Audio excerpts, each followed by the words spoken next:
Welcome to the Soul to Scene podcast, episode 17. I'm Andy Cooper from RMS Motoring, and today I'm joined by Gary Riley. Hello. And Ross Annett. Evening. So, it's been a day or two since all three of us have been in the same room, or in this case, in the same Zoom. But I was away in Vegas chatting to Patrick McCulloch, RMS member, ex-rally, Peugeot enthusiast, all the rest, and a man who has moved his entire life out to Vegas. That's well worth a listen. So that was the last show, episode 16. Give that a go if you haven't heard it. But because I was in the US, I missed Dubshed, which I was pretty gutted about, because prior to chatting to Patrick, I spoke to the Dubshed guys, which is in episode 15. That's also well worth a listen, because I got to chat with Gethin and Nigel just before the show. But Ross, you had to stand there. How was the return of Dubshed after its COVID absence? Yeah, it was amazing to get to. Do you know what was good? It was just good that people were there. The work that the guys put into it. So that podcast was very, very good, Andy, even with Bungate in it. But the work that those guys do in the run-up for months and months prior to it, it was amazing to see. It was a fantastic show, bunged both days. Unfortunately, being on a trade stand, you get very little time to actually walk around and visit it, apart from first thing in the morning or last thing at the Saturday night. And the standard of cars, just people, everything was great. It was just really, really well done show. Absolutely some event. And another event I didn't get invited to because you had to be invited, unlike Dubshed. Gary, you were at something up in the Northwest. Yeah, the Bear Run 74 was on at the weekend past there. So it's run by a guy called Keith Gamble, whose nickname is Bear Gamble, but he owns Joe Soap's Car Wash in Lifford. And his dad died, I think, last year, and they started doing this car run kind of just as a tribute to him, but they've been raising money for charity. And I think all the cars at Enter pay, whatever the fee is for the entire weekend, and they kind of do a run around the Northwest or various different regions. So if you imagine a cannonball run type event, but probably without the racing and all the kind of craziness that goes on, it's a bit more relaxed and a bit more charitable. Very good, very good. And I think you brought some nice equipment along with you too. You were going to one part of it. Was it in Eglinton? Is it the it was. They called it a VIP or private event. It wasn't to be trying to be exclusive or to keep up people from coming, but because it was held in the Derry City Flying Club, you had access to the grounds of the airport. So there was obviously a security concern. So you had to be on a list to get in. And it was quite a small kind of compound area too, so they probably didn't want it overloaded with people. But great turnout. We took a couple of cars along, my family's own cars that they brought, and there was loads and loads of stuff out of it. Really nice supercars, Lamborghinis, Ferraris, Porsches. There was a Mercedes G-Wagon, WRC, Subaru was there. They had a Porsche 918, over £1 million worth of cars sitting there on its own. The blue one, I saw your photo of it, unreal. Yeah. So we were there for a few hours, and the guys then made their way on back up Northwest. I think they were going to Buncrana and Carndona and Letterkenny and various other spots, and hopefully made a bit of money. I think in the short time that they've been running, they've raised about €36,000 so far for different charities. That's fantastic. So I'll put a link in the show notes, because you took some great photos there. Although it looked like a bit of a damp day, but it didn't seem to deter anyone turning up. No, there was definitely a good turnout, and come rain or shine, the guys are going to be out, but it was just a little bit off it when you're trying to walk around and actually get a few good pictures, because it was really pelting down, but did the best we could. So there's plenty of photos in the thread if people want to go and have a look, and I'm sure there'll be more of these runs, in the coming months and years, and hopefully a few other our messers can make their way to them. Do you know what? And I've sort of have a bit of a thought in my mind about all these supercars appearing at various events, because actually recently there, Charles Hurst had a Ferrari club style event. Mm-hmm. It was on a Friday afternoon, and it looked like the turnout date was absolutely incredible as well. They did a Cars and Coffee a couple of months ago, and I couldn't get over how approachable the staff were and all the people that had the cars. And I brought the GT4 down, and people were, people were very open, and it was definitely very much a car enthusiast type type day out. And did you see any of the Ferraris down there? I did, as you know, my workplace backs onto Charles Hurst Ferrari's garage, where I see them every day when I go for a coffee and look out the window. So that particular morning, we saw that they kind of cleared the whole parking area around the back of the place, and me and a few colleagues on our tea break took a dander around, and they hadn't really filled it up with all the cars yet, but there were still a few nice things there at that stage. There's an F40 and an Enzo and various other ones, but quite a kind of friendly, relaxed atmosphere, and certainly no airs and graces about letting people near Ferraris or walking around them or anything. Yeah, it's brilliant, and their workshop is just absolutely something unreal. else. Yeah. Yeah, have you been in it, Ross, at all? I've never been in the workshop, but again, I saw some of the photographs that from different shows that you guys have been to. It just looks clinically awesome. Yeah, That's fantastic. As I say, it's very relaxed. I had the other times down there, the coffee cart down and just great chat. There's Aston Martin's across the way from it as well, so there's just no shortage of, and then they have like a premium type cars with 911s and all sorts of more secondhand stuff as well. So even the stuff that's being sold there is amazing, and then you have all of the owners' cars and all the rest. It's actually a very good day out, and I was gutted I couldn't make the Ferrari event, but it sort of makes me think as well about the amount of all these supercars, and maybe it's just me. This is where my thoughts are on this whole supercar thing, that has the pandemic, changed people's opinions of, right, do you know what? I have this 488. I have a Pista in the garage. I have a Lambo. I have a McLaren P1, whatever it is. And normally I would just take it out on a Sunday myself and keep it low key. But do you know what? The hell with it. I'm just going to take it out because I want people to see it. Life's too short. That whole mentality. Because I know that the big thing at Bishop's Court last year, the Supercar Sunday, which is coming around again. It was brilliant. Yeah, I saw the guys when they were heading there, but I couldn't make the Bishop's Court thing. But I know it's being planned again for this summer. And it just looked absolutely massive. It was a big turnout of cars, like a really big turnout, and hoping to go to it again this year, maybe take something to it too. But I think you're right what you're saying there. There's definitely a bit of the coming out of COVID feeling that people want to get back out and get driving a bit more, and considering the months and couple of years there, they couldn't get out as much as they wanted. Maybe bearing in mind too, some of them cars that are kept locked away are limited mileages and things per year. Or maybe the owners try and keep the mileage down, so they probably have a bit of mileage to use now that they haven't used in the last couple of years. They've been building up their PCP mileage, rightly. Air miles or car miles or whatever you want to call them. Very, very good. Well, it's amazing to see, because I think you're actually hit the nail on the head. There's people have just decided that, frigate, we spent the time, we spent the money, we've got the cars. It's like there was the new member in RMS. He just registered and talk about making an entrance. He came in and with his brand new 812 Superfast in the beautiful red colour it is. And I think he literally just turned around and said that, something, I've been lucky, I'm in a position to buy a car that was always a dream. So guess what? Here we've went and done it. And fair play to him. I think it's typical. There's Northern Ireland, it spoke about a lot. I'm very good friends with one of the best automotive photographers in the country, and he would tell you some of the collections, private collections. Obviously, he doesn't talk about names or locations, but some of the cars in this country, he says, you just would be shocked at what there is.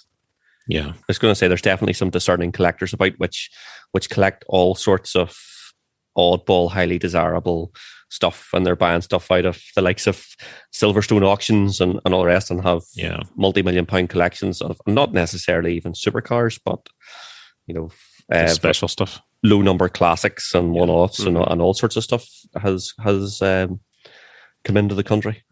I think growing up too, for me certainly, there was always like a bit of trepidation. Anybody that I knew that bought a supercar or a very expensive car, there was always kind of an inherent fear that the whole thing will lose 20 or 30 or 40 or 50 grand in a couple of years. But the way the car market is now, you can almost buy with confidence, because cars like the 812, your car and the GT4 and all the special kind of models of Porsche and Ferrari, they don't seem to be losing any value. If anything, they're going up. Well, I'll give you a laugh. Actually, my wee Yaris. Did I mention I had a GR Yaris? Once or twice. Really? Yeah. So I bought that car on PCP, and PCP was a whole new thing to me. And what I didn't realize is you could get into a situation where if the car was damaged or wrote off or something like that, that there could be a deficit between what the car is worth, what the insurance thinks it's worth, and what would be to replace it. And then that's why you have gap, isn't it? Gap insurance policies, which again was an entirely new thing.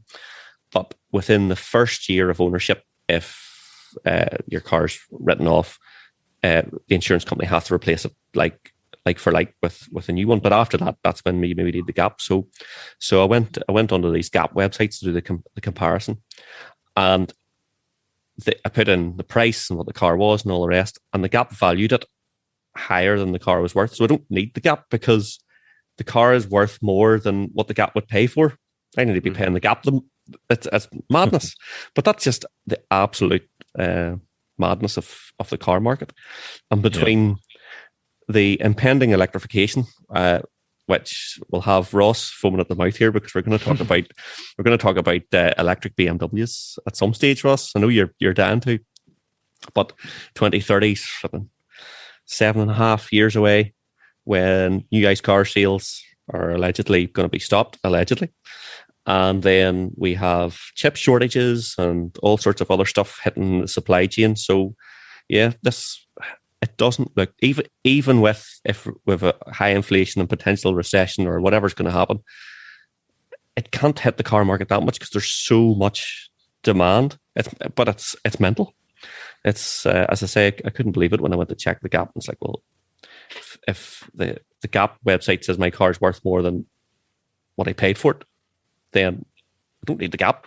It's only if it was worth 10 grand less than what I paid for it type thing that you need the Gap for. So it's a minus gap. Although here, don't get me wrong, I bet you there's plenty of boys haven't taken out the Gap that possibly don't need it. Anyway, I digest or digress. I have actually, although I missed the Ferrari thing, and I'd love to go to the Bear. Where does the 74 come? Is that someone's age or? That's a good question. I don't actually know the answer to that. Was there 73 other events we weren't invited to either? Well, 75 will be next. Yeah, they do have a Facebook page. There might be some information on there. I honestly don't know the answer. But I have been doing some other stuff. So I have been doing some video. As you know, I took the cameras over with me when I went to see Patrick. Have a look if you haven't seen it at the place that Patrick took me to, the Celebrity Cars place with the 2-pack 7 Series. Absolutely unbelievable stuff. It was brilliant. You were very much the excited tourist in Vegas, and you're like, it was funny watching you bouncing from car to car. It was very well done, and it just showed, like, again, that kind of real side to it, that you see something that's different and it's cool, and they're not the fanciest, sexiest cars in the country, but there's a story with everything that's in there. And that, I think, is one of the kind of, if as and when I go back to Vegas, I think it's definitely one of the places that's on the shopping list now. I think that's something that no matter what country in the world you're in, if you're into cars and hearing a story about a car or to some kind of a background or something, that's always really interesting. Someone gave me a hard time. Well, I didn't reply to it, but replied on YouTube. It's 2-pack, not 2-pack. Two-tone, like a 2-pack of bacon, but of course you get a 6-pack of bacon. But anyway, so, and I have been doing some other video. Part of the reason I do video is because people are giving me these cars, and it's the best way to try, and especially the electric stuff. And it's amazing I'm getting offered all these electric cars to test, but it's sort of, people want to know so much about them. There's so much tech in them. Doing the videos don't know how to show it, even though, I'll be honest, I feel a wee bit Mr. Awkward doing it, and I'm not really click the bell icon and subscribe type of guy either. You know what I mean? So, but it's good fun. You do see you getting more comfortable with it, though. That that's the one thing I would have said from watching some of your first videos. It was like my first podcast here. Every other word from me was you were a wee bit nervous. You could see a nervousness in you at the very start, but as you've got the most recent one I saw was your Tesla Model Y one, which I thought was very good because you took your time, you spoke very calmly, very clearly. But has it give you like a bit of a newfound respect for the likes of the Chris Harrises, for the the Hammonds, the Clarks, the guys who do this day in, day out? I'm sure it's a lot more difficult than it appears to be. I always had massive respect, and it's only grown, to be honest, because see some of the stuff that, like, take Carfection or someone like that, you know, and the production value that some of those guys put out with a very small team, maybe just the presenter and the cameraman. Mm-hmm. But behind all that, everything is planned, and a lot more planned than what I do, because there's not too much planning in it. Although as time goes on, I'm like, right, I need to research this better and better, because I'll turn around and say, I'll tell you another problem I had was I did a video on the i4 M50, and I said, and I still think rightly, that you only get the full 540 horsepower when the battery's over 90%. Now, correct. I learned that from the Car Wow video, right? So I get my information from there, or from the manufacturer, or whatever else. But I got a hard time. There's a whole thread in some American EV forum about my video, and am I correct? And them guys are saying, well, it shows me 540 horsepower in my horsepower meter, and it's under 90% battery. And I'm like, well, see the depth of research you have to do, because as soon as you say, well, or the i30 was another one I got caught out on. I said it did 60 in 5.8 seconds, and they're like, no. That's the manual. The DCT does it in 5.2 if you're in X mode and Y mode. And I'm like, oh God, I've ballsed it up again. Nerds. But that's what that's what they expect. But also those guys at the top of their game, they get everything right. They get all their stats correct. But they also have a great story. They have great filming locations. They get all their, even like things like B-roll. You need to take a bit of video of the door handle or some obscure button or stuff like that. They have that all covered. They make it look so natural too, and you don't realize how hard it is to make it look natural. Well, some presenters are natural. That makes sense. But yeah, if you've ever done any kind of TV work or stuff like that, there, like, you feel so incredibly awkward. I went on when I played in the band years ago. We were in a local channel up in the northwest doing a thing one night, and you just don't know where to look, where to stand, everything else. You find respect for all these people walking TV and make it look totally natural. Yeah, totally. Or like video production. I look at the guys like the ILB guys and the production values of their videos. Did you see the video they did for JKC with all the different eras of BMW? Yeah. Brilliant. What a piece of film. So I always had respect for that, and the more you do, and the time involved as well in editing and all the rest. I was lucky coming back from the US. I had a couple of long flights and on a fully charged laptop to get it all thrown together. But so anyway, long story long.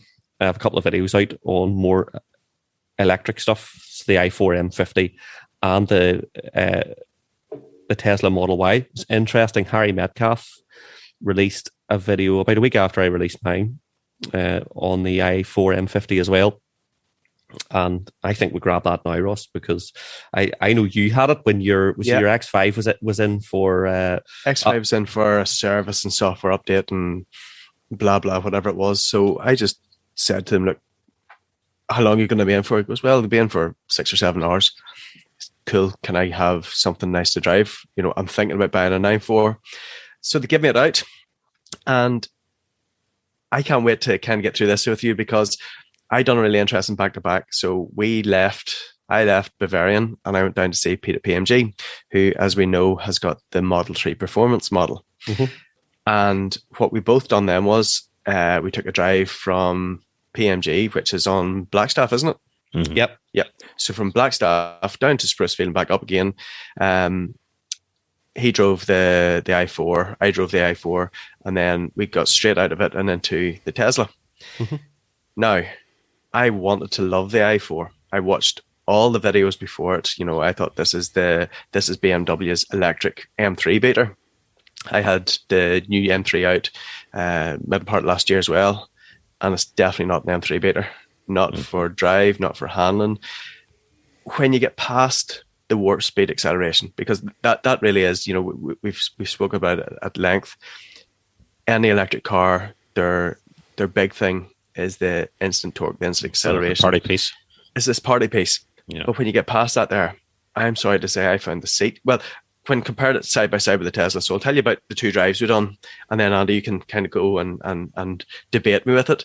But we left Pete's place, drove down to Sprucefield, a couple of nice runs up and down the motorway, keeping obviously at speed limits. Came back onto it, and it was a nice drive. It was comfortable. It was relaxed. I found the seats quite hard. The drive itself was pretty stiff suspension. I found it very grabby is the only way I could describe when you've done your launch. You could feel the back wheels pushing, but the front wheels, you could feel the nose lifting and the front wheels really grabbing for grip. We got into Pete's Model 3 and the seats, first of all, were more comfortable. The acceleration would have blown the M50 away. A couple of back-to-back side-by-side, and the Tesla was much quicker. Just the grip and the acceleration off the line, we found the Tesla was more interesting. And the i4, when I had it, was on about 72-73% battery power. We then drove down to Pete's on auto drive the whole way down to Sprucefield and back up, and the bloody Tesla indicated when it wanted to move in. He literally just typed in the Google Maps, take me back to work, and the freaking Tesla drove itself back to work, avoided other cars, kept the distances, and I got out of it just saying, this is what an electric car should be. The i4 is really, really good, but the i4 to me was a 3 Series trying to be electric as opposed to being a bespoke electric car. And that is actually exactly what the i4 is, because it's a platform share. You know, it really is. It's a 4 Series with the internal combustion engine bucked out and batteries and electric motors thrown in. Because one of the things I think, even really random stuff like sitting in the back of it and you have a tunnel, you don't need a tunnel because there's nothing there. There's nothing there. It's a weird thing, yeah. You know, and it's compromised. It is compromised. It's and in fact, it was fantastic to have the Model 3 and the. And funny, if I had a standard range Model 3, because I was comparing the two cars, but I didn't have a performance one to compare, so it was unfair to compare how the cars drove. But compromised inside. Although I think that the BMW still has a more. This is where I was getting my head was spinning nearly, because it's so subjective. I found when I sat in a Model 3 or in a Model Y, I'm like, yes, I love this the clean lines and no buttons and all the rest. This is just a breath of fresh air. And then I got back into the i4 and I was like, this feels familiar. It feels like BMW have always done it and all the rest. And I like both. That being said, there is a familiarity that you get when you step into. I'm sure it reminded you of your X5. Same type of generation. Now, it has that lovely big screen, which your X5 won't have. It'll be two separate screens, you know, and the iDrive system, but familiar iDrive system and all the rest. But surely you can imagine a typical BMW customer landing in when their 420D Grand Coupe, hopping into one of those and say, like, see, instead of putting diesel into it, you plug it in. And that's all that person needs to know. Job done. Whereas a Tesla is like, I've used a Nokia all my life. Here's an iPhone, and it's a different type of like early adopter thing, and I can't make up my mind which approach is better, because I get into a Model 3 and I like, this is a breath of fresh air. I love the cleanness. I love the software. It's their battery technology is by far the best. You're absolutely right. By the way, it does get the power down better. A Model 3 never ever seems to have an issue with traction in any sort of in wet roads and stuff like that. It's magic. Other stuff, the Mustang had the same type of issues. The i4 M50 as well. It seems to be moving about a bit, but don't get me wrong, the M50 is also quite exciting because it feels like it felt like it was just unbridled. Yeah, you hit the nail on the head, and I do. Everything you're saying about it is exactly how I felt about it. It's that BMW familiarity from the people who have came through 4 or 5 or 6 generations of BMW, and for them it's just a really, really natural progression to go from the 420D Grand Coupe into their i4 or the i4 M50. It's got that, as you said, that unbridled, that ready to rock and roll. It's just ready to kind of go, and it is very engaging, there's no doubt about it. And I think maybe part of the problem is me as opposed to the car itself, because you're getting into it almost driving it a wee bit like an internal combustion car. You don't really know what way to take it, and I think we'll grow with them. The thing that Pete actually loved about it was that that weird noise it makes when the Hans Zimmer noises. The Hans Zimmer noises. He actually loved that, so he did. Whereas for me, it was a wee bit kind of it was there, it wasn't there. You kind of went with it. You can turn that all off. The i4 is a much prettier looking car. A million miles nicer looking than you park them. And if you look at my video, you can see the Tesla and the i4 side by side. And yes, it's in the eye of the beer holder for sure. But the Tesla, the Tesla face. I think the best thing I could say about the Model Y was it was so under-designed it'll never go out of style, because it was never in. It was never in style. You see, I think it's a double-edged sword for BMW, because they have to go electric. Like, there's no choice. Everyone has to. But they also want to retain their customer base, and they're trying to bring out this car now, which is, it's got a bit of the looks of the 4 Series, the 3 Series, and it's familiar to people who've had BMWs before. Whereas Tesla don't have this chain around their neck. They just come in totally fresh, built it from the ground up. But because Tesla have been out so long, that's what we've become accustomed to be when we think of performance electric cars. And then you've 100%. Had this experience now, Ross. You get in a BMW and there's a transmission tunnel. It doesn't need to be there, and it just doesn't grab you the same way as a Tesla, and it's kind of a middle ground between the old and new. Yeah, and as well as that, there, it was all those things, and it's the sum of all parts. And you're actually right as well what you're saying, Andy. The Tesla is definitely not the prettiest of cars, and that actually kind of leads on to it, because again, we'll talk about Pete's, because his car is totally different. It's running like a carbon fiber kit. It's got 20-inch wheels. It's lowered. It's not like your normal Tesla. It's blacked out. It's amazing looking. It's tinted awesome windows. It really is styling at another level. And when people actually see his Tesla going past, they're like, what? We will post a link in the show notes so we can get kudos for that. It's just so different. I got out of the i4 really wanting to be excited, but when I went back in the dealership, when I was picking up my X5, the guys were speaking to me and was interested to like it, and I told them yes, but I have to be honest, if I was in the market for an electric car, I'd be going for a Tesla every single day. Oh, now if the salesman had heard that once, I'm sure they've heard that, because I tell you the big problem at the moment is even if you were interested, when can you get it? 9 months, a year down the line, you walk into Tesla and you get a brand new Model 3 Performance in 3 months. Mm-hmm. Tesla they still have the supply chain, so that's the real problem. It's nearly, what do you want? Right, I want a Hyundai Ioniq 5. Okay, you need to wait 6 months. I want a Porsche Taycan 2023. I was just going to say, have you driven a Taycan yet? Have you? No, but I know someone with one, and I've spoken to Porsche GB. I've spoken to Porsche Belfast. It's a no from both of them, because I am not important at all compared to the likes of the Henry Catchpoles and whoever of this world, and I'm fine with that, because I know that myself anyway. But yes, plan to get in. I'm supposed to be going for a Taycan 4 for a driving one anyway in the next 2 weeks, and looking at a Taycan Turbo. Fantastic. There we go. So we'll have to hear about that, because that Porsche are setting a high bar there. But then they're very expensive. They are a totally different price bracket to the Tesla stuff. They're stunning though. There's one I pass every day, and it's not the standard Taycan. What do you call the one of kind of the shoot and brake look? Yeah, so there's Cross Turismo. Cross Turismo, yeah, it's one of those, and that is stunning. The guy must have fully spec'd it. It's got massive wheels. It's got some kind of kit on it. There's so much presence on the road. Do you know what, Ross, though? When you said to me that you want to talk about the i4, I wasn't expecting you to be comparing it to the Model 3. I was expecting you to say, look, recently I drove the G80 M3, and in comparison, the i4 sucked balls. And that, I would agree with, because you can't compare an EV for driver enjoyment to their internal combustion counterpart, which the i4 effectively has in the M3. Yeah, very much so.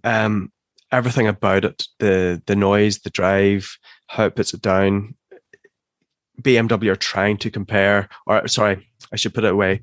I feel like the people, media, BMW, whoever else, is trying to compare the i4 to the new G80 M3, and in reality, it's nowhere close to it. No, it's when I'm doing these EV reviews and videos, I'm comparing EV to EV, and really they are a different class of car in my mind, a different bracket to a performance car you could go out and enjoy, like the likes of the M3 or GT4 or a C63 or something like that. They're just not up there.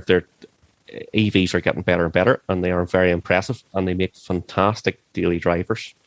But when we talk about this fantasy situation of getting up at 6 o'clock on a Sunday morning and going and enjoying the empty roads, if anyone actually did that, you wouldn't really do that in an EV, unless you didn't want to wake anyone up, and then you just you could creep out quietly. But that's not really what they're buying them as a driver's car is not the top of the purchasing reasons.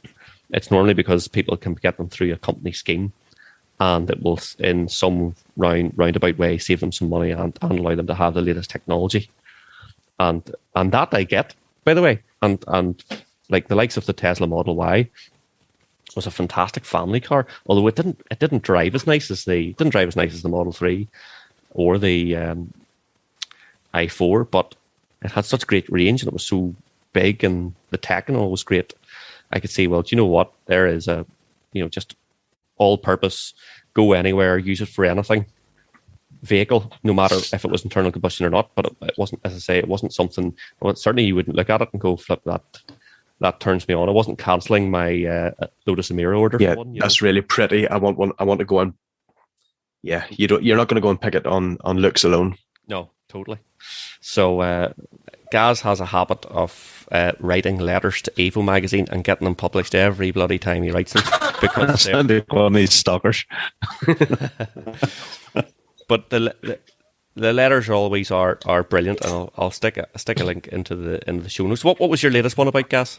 What was it? Yeah, it was an article that did, I think, last month and a month before, talking about Ferrari reliability and Porsche reliability, and Ferraris used to be notoriously unreliable, and they've kind of come full circle now, and people are using them as daily drivers and stuff like that there. So I was just sort of waffling on about my first experience of a Ferrari ever in my life, which was like many, many years ago, and it was a 1982 Ferrari Mondial, and I was so excited, knowing that I was going to get a run on a Ferrari, a couple of days ahead, and then the day came, got in this car, and it was a heap of shit. The heater was jammed on full. You couldn't turn the heat down, and you couldn't turn the blower down. The windows were stuck up. They wouldn't go down. It wouldn't select reverse. There's various problems with the brakes, various problems with the engine. It wasn't even that old, and it wasn't high mileage or anything at all. So it was just like a sign of the times, I think. The Ferraris of that age were quite fickle and unreliable, but it's a huge letdown. And then on the same day, I had a run on Porsche 928, which was rock solid.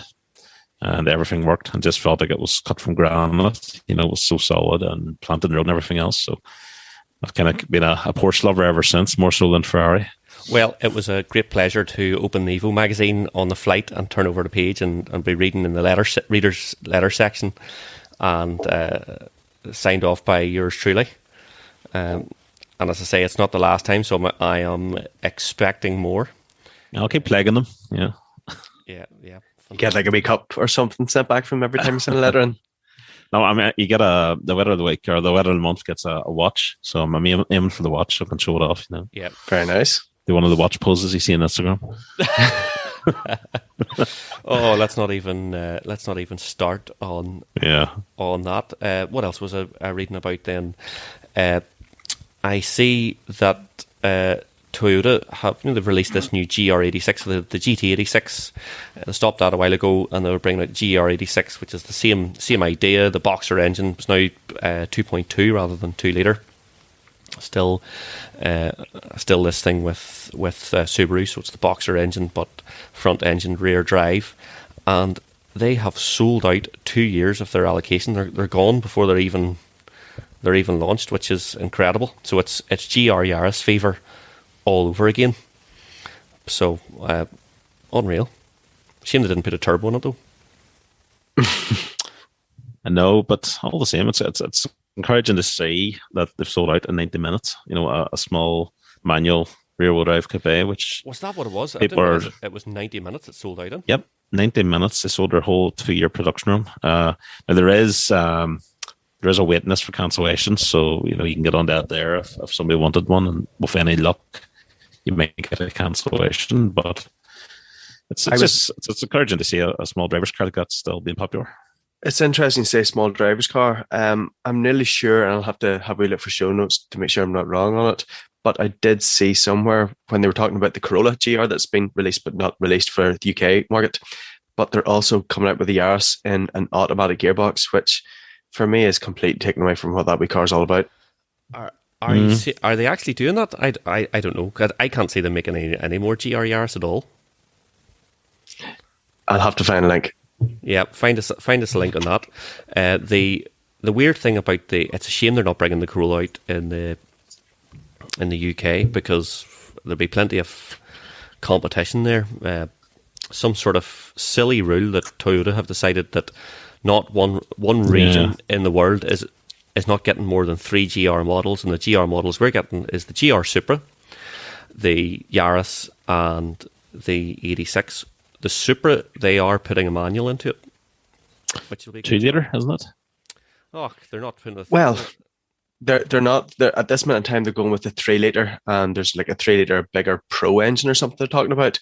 They haven't confirmed whether the latest 2-liter is going to be getting a manual gearbox or not. That would be a bit. I actually thought it was. I thought Evo had the 2-liter with a manual on long-term test. Maybe I'm mistaken. Maybe it's a DCT or whatever it is. I think it's definitely the 3-liter. The B58 6-cylinder BMW engine is the one that they're talking about putting the manual into, which will make a job of that car. Yeah, it really will. I see BM have bought Alpina as well, which is interesting. So they actually own them now. Very good. They actually bought them out. Yeah, so it's so they'll become.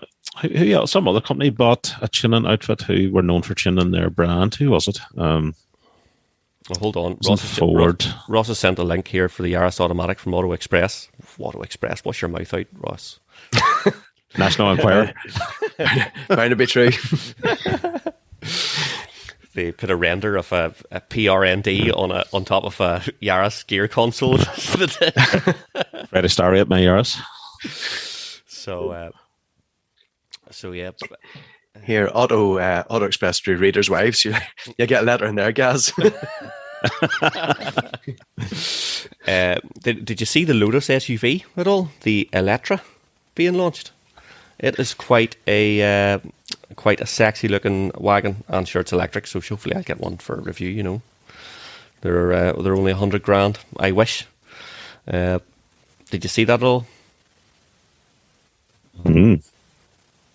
Did not. No, but I did see spy shots of it, and again, all these SUVs are looking more and more enticing as well. So they are. So I take a step back here. I was just really trying to refresh myself. Who else bought what other manufacturer bought a tuning company? It was actually Volvo bought Polestar. That's who it was. Yes.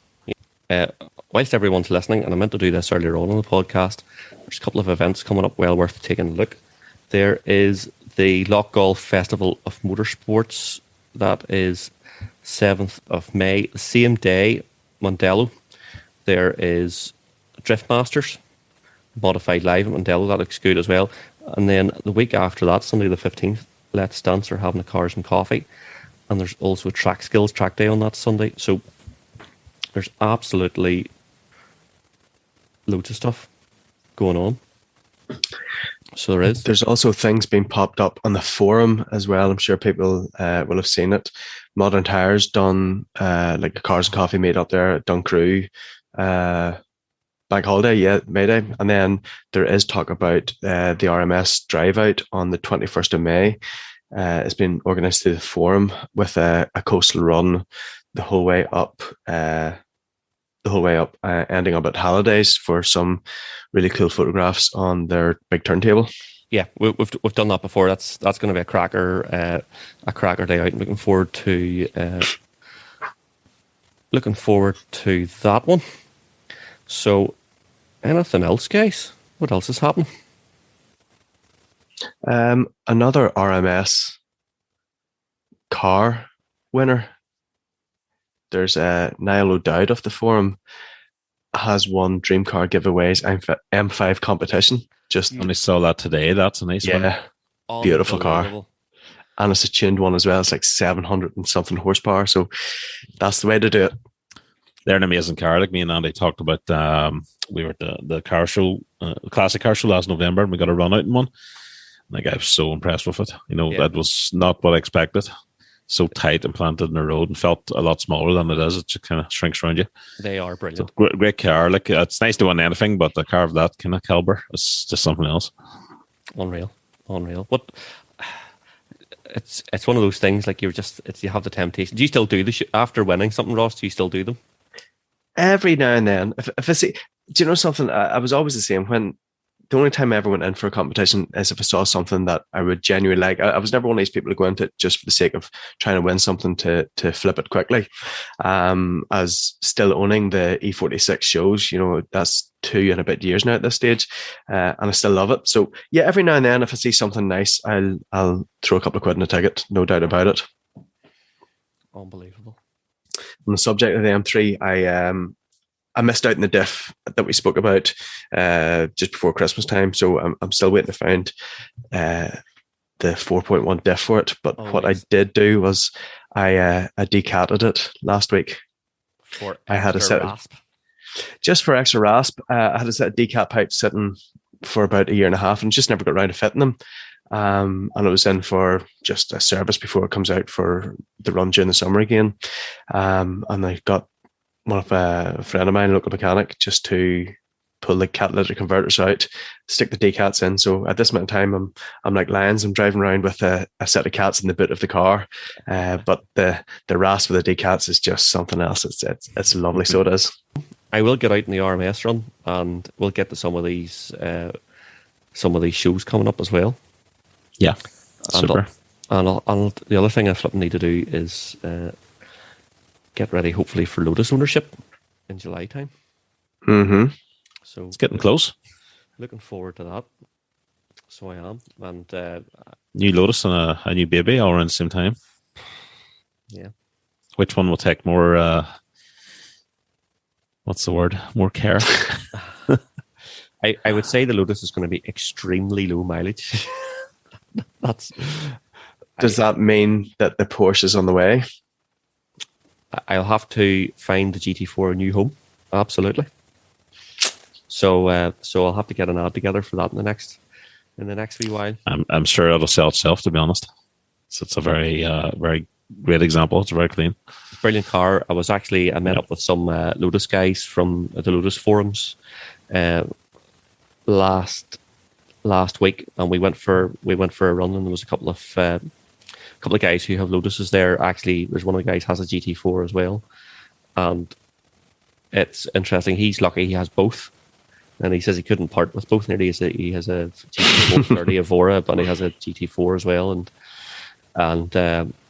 yeah, I don't know. It's what does it say? It's better to love and lost, and you have to try these things. As nice as we have spoken of this before, and I'm sure you can't wait for the Lotus to come. But that GT4 is just such a special car, man. There's just something about it. It's said, like, the looks of it, the color of it, the drive of it, the sound of it. The Lotus it's going to have a tough job replacing that. I tell you the other thing I was looking at as well was, and I think I seen one in your photos, Gary, up at the event up at Eglinton, or was there a C8 Corvette there? There was, yeah, a red one. What did you think of it? Did you look around it much? It's a car I've seen in photos and I've loved it, and sort of thought that's like a junior Ferrari, or it's got that kind of look about it, but I don't know what they are in America, $60,000-$70,000, something like that. They're not very expensive. I thought a huge amount of car for the money, but I'll be honest, in the flesh, when you see it parked next to those other cars, it was showing up a little bit. That's what I was wondering. Is it a wee bit ugly? It's a wee bit. The design is a wee bit ham-fisted. It's a bit ham-fisted. It's like an Americanized version of how they would approach a Ferrari or something like that there. Well, for that said, like it's sitting parked beside Aventadors and 918s and things like that there.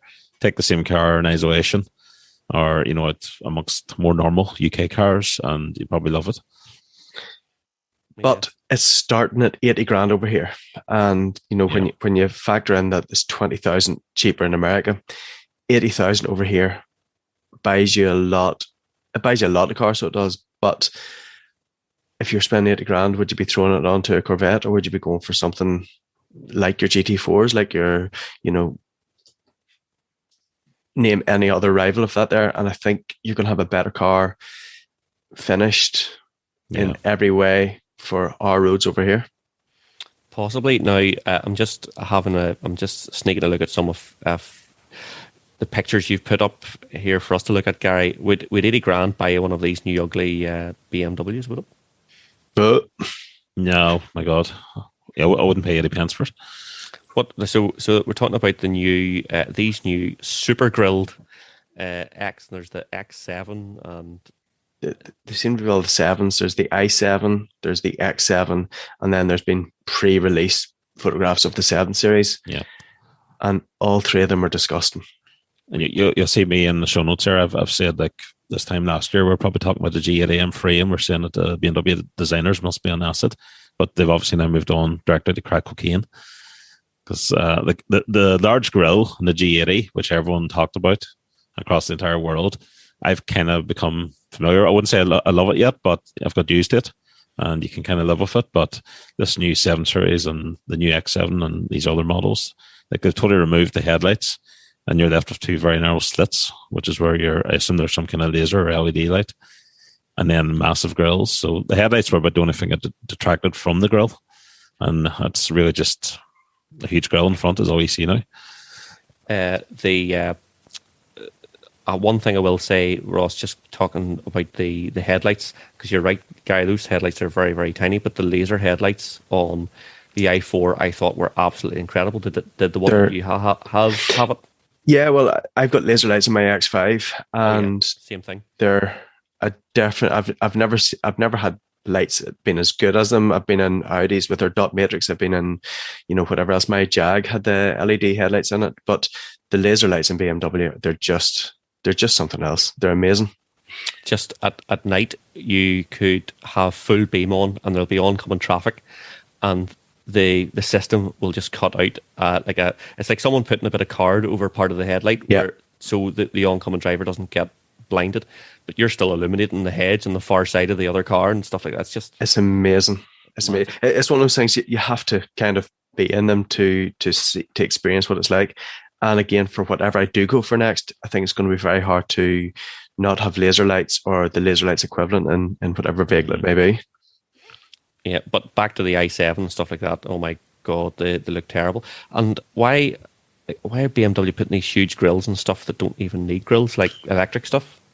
I think it's the Chinese market. They're really going for that look now. Like, huge grills were always popular in the Chinese market, and I think it's such a large market, and they're trying to get a massive share within it, and it's worth a lot of money to them. But it's totally kind of going against what we've got used to within Europe and even America, I suppose, to a degree.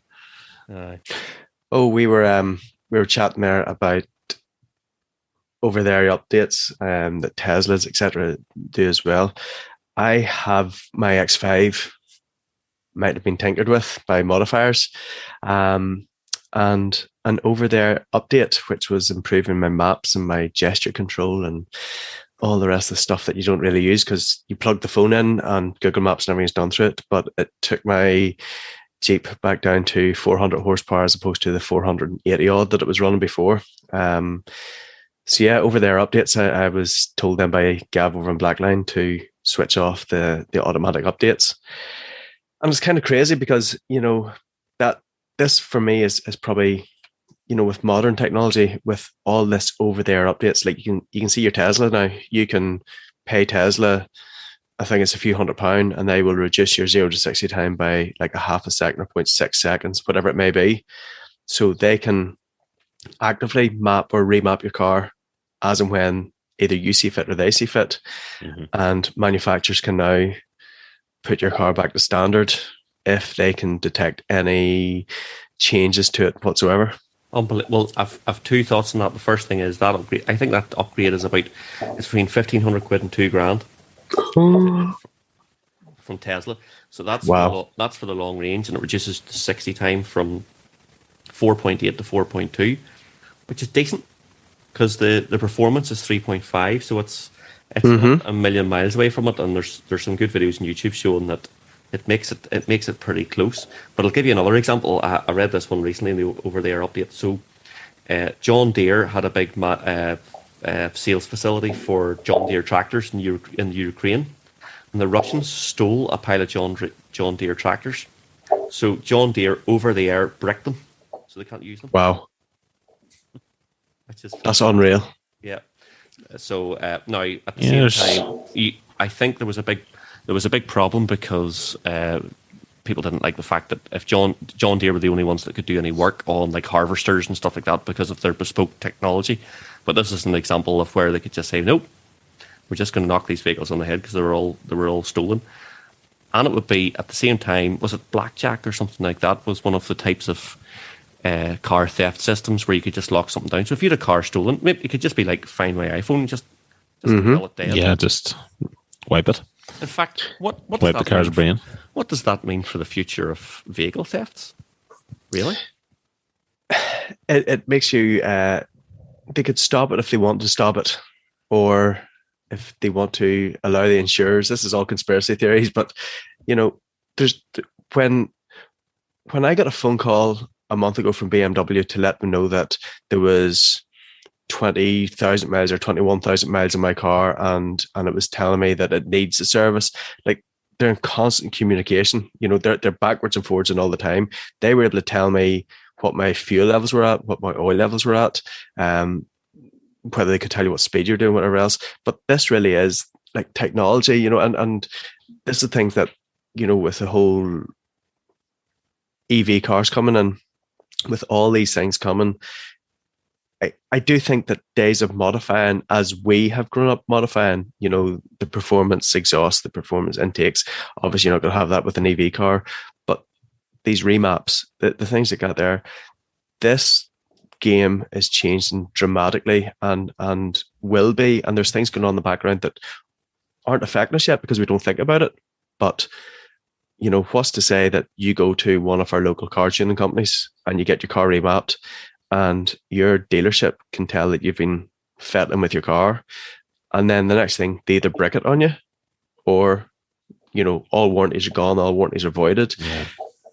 It's frightening to that kind of John Deere bricking your car, or John Deere bricking their tractors, BMW bricking your car and saying, no, this is our parameters that you drive within. Well, I suppose, the argument could be that, they're not breaking any rules, and it's always been that way. If they've detected you've done something to the car or during a warranty period, it's always been within their rights to let it invalidate the warranty or else remove the parts or whatever. But all they have now is better visibility of that. It's from a car modifying viewpoint, it's quite annoying, but I assume like we would make up the minority of cars on the road that are going to be fettled with. So the vast majority won't be. My other thought as well is that if EVs are less appealing as a driver's car, right? Because that's what we're going. We're talking about the way technology is going. Everyone will be driving an EV in the next, well, not everyone, but in the next 20 or 30 years. You certainly can't buy a new one at the end of 2030 or at the start of 2030. But it's more, if no more good driver's cars are being produced, then no one's going to have a poster of a Tesla on their wall saying, I aspire to have this milk float. And then what does that mean for the next generation of car enthusiasts? I wonder, it's, are we a dying breed? Because I think we are, actually. There's no doubt about it, but I hope not too soon, because it's funny. I have two boys, and the older one, wee Rossi, he is nuts about Teslas. He's 7, and Teslas to him are the coolest cars ever. Pete made the mistake of taking him out and doing a few of the launch controls in it, and my wee fella thinks there's nothing like it. my youngest boy Louis is 4, and he calls it the M3 the banana car. So he asked me. We were out there a couple of weekends ago, and so it was Donuts Daddy, and everything was hunky dory, and that was grand. And he goes, "Daddy, when you die, can I have your car?" So we might be a dying breed, but my 4-year-old sees the value of the banana car and wants it for himself.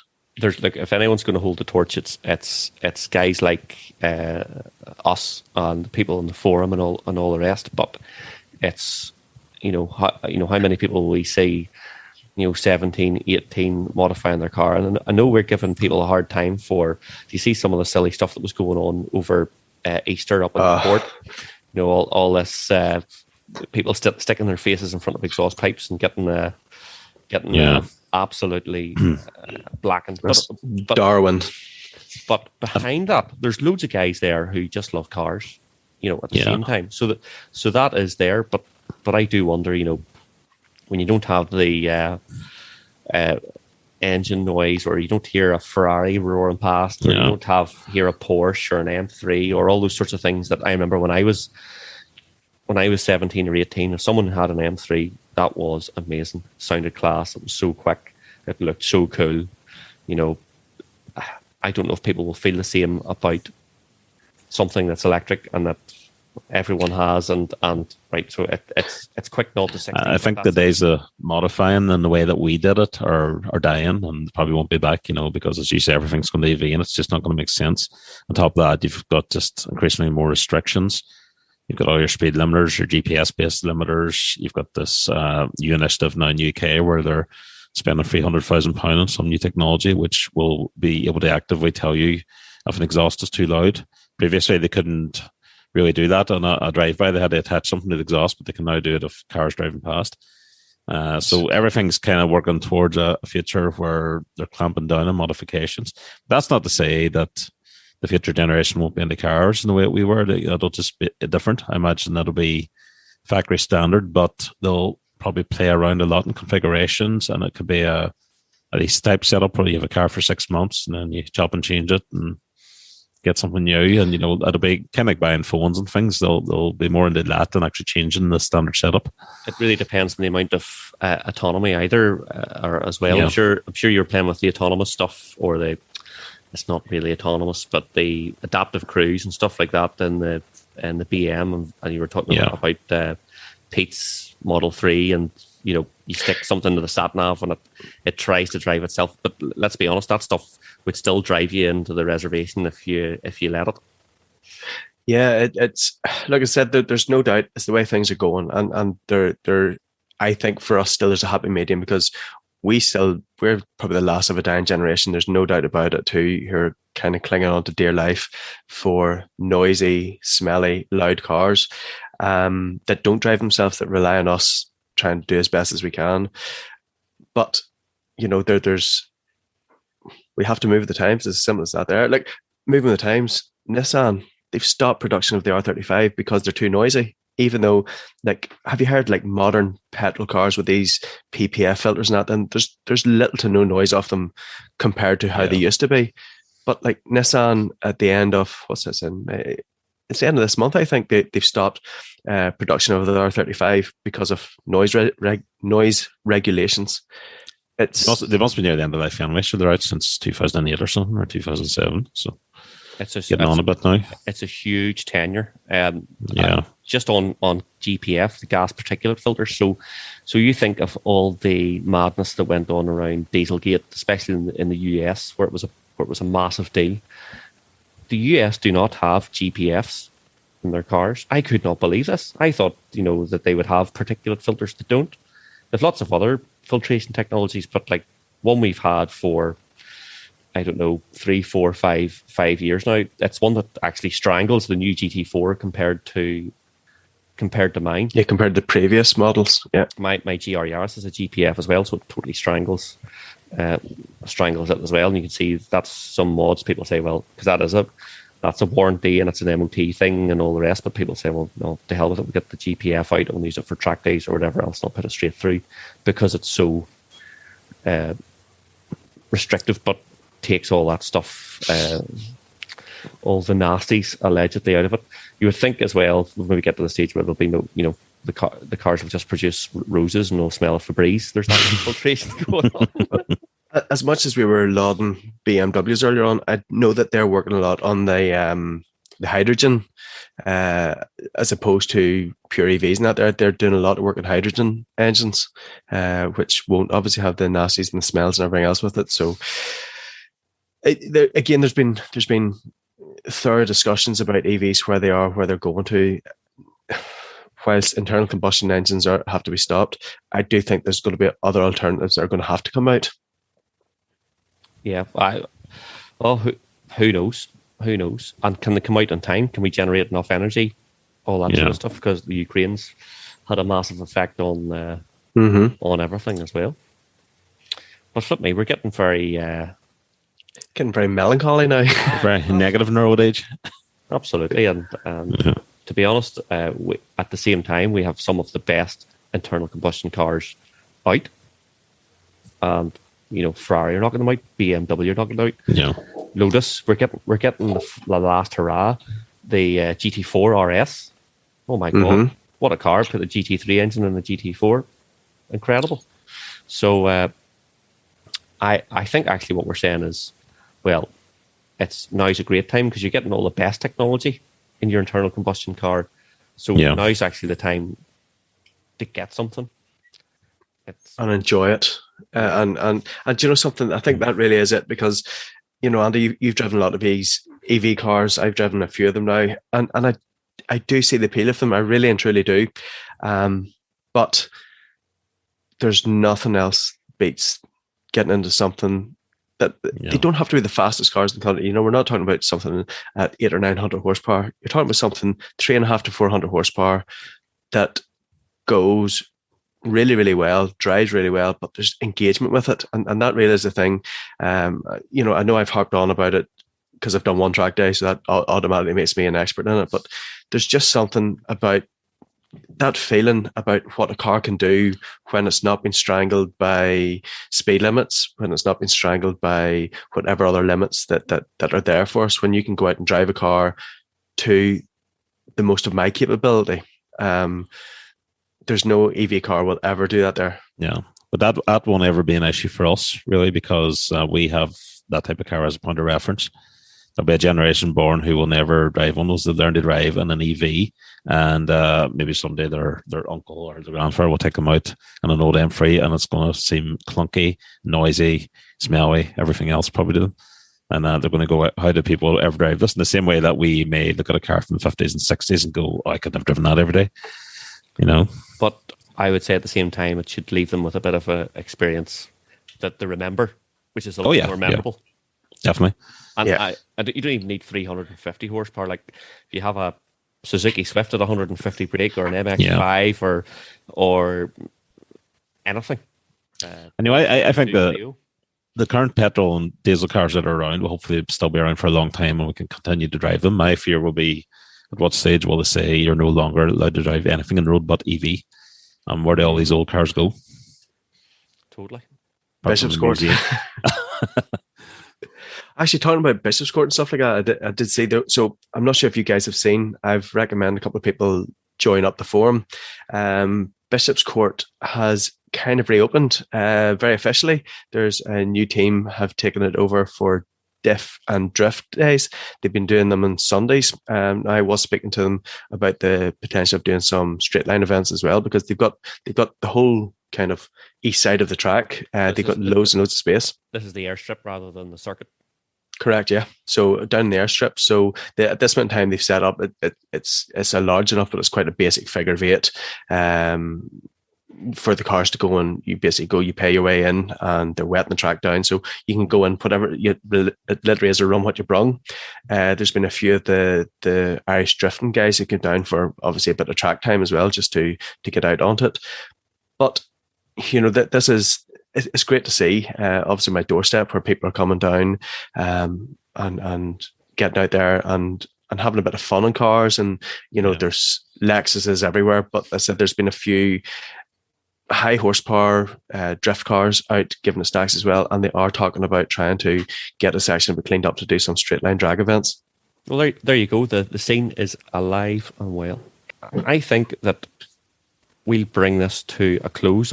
Hopefully in the next show we will have a guest, and we'll be back in person, and I can actually get away from antenatal classes to have the joys.